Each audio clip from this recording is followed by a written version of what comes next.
Dengan isteri yang banyak keputihan. Isteri yang banyak keputihan lagu mana pula? Nampak? Isteri yang banyak keputihan, silakan guna pencuci Cik Bunga. Kan? Mana pencuci Dr. Azimah? Tada!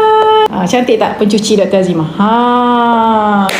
Keputihan lama dah doktor, busuk banga bang, tak selesa doktor. Apa jadi gini doktor? Dok selesa saya ni doktor. Kan? Keputihan saya jadi busuk, jadi tak selesa bila hubungi tak sedap. Kan? Kamu melekat-lekat dekat suami. Bayangkan keputihan kita melekat dekat ustaz. Keputihan Puan Cempaka melekat dekat ustaz. Korek. Macam mana nak pakai tu? Macam ni Okey.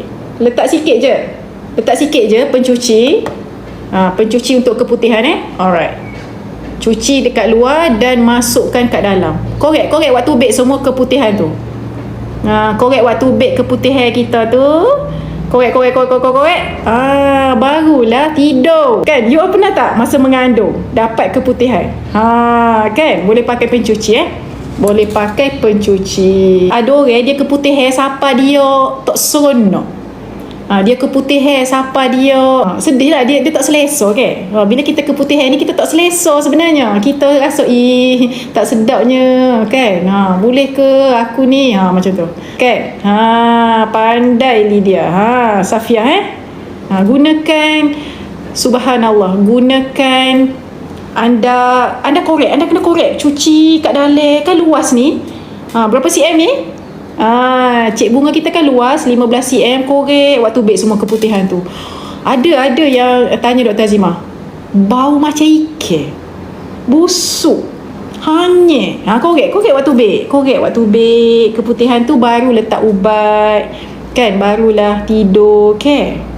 Kena korek lah. Janganlah biar gitu keputihan tu cuci kat dalam tu kan. Baru letak ubat, baru makan ubat kan. Ni tak, keputihan tu biasanya disebabkan oleh pencuci yang salah.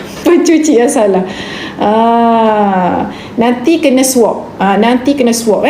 Biasanya kalau betul-betul nak tahu, nak letak ubat apa, kena swab Cik Bunga.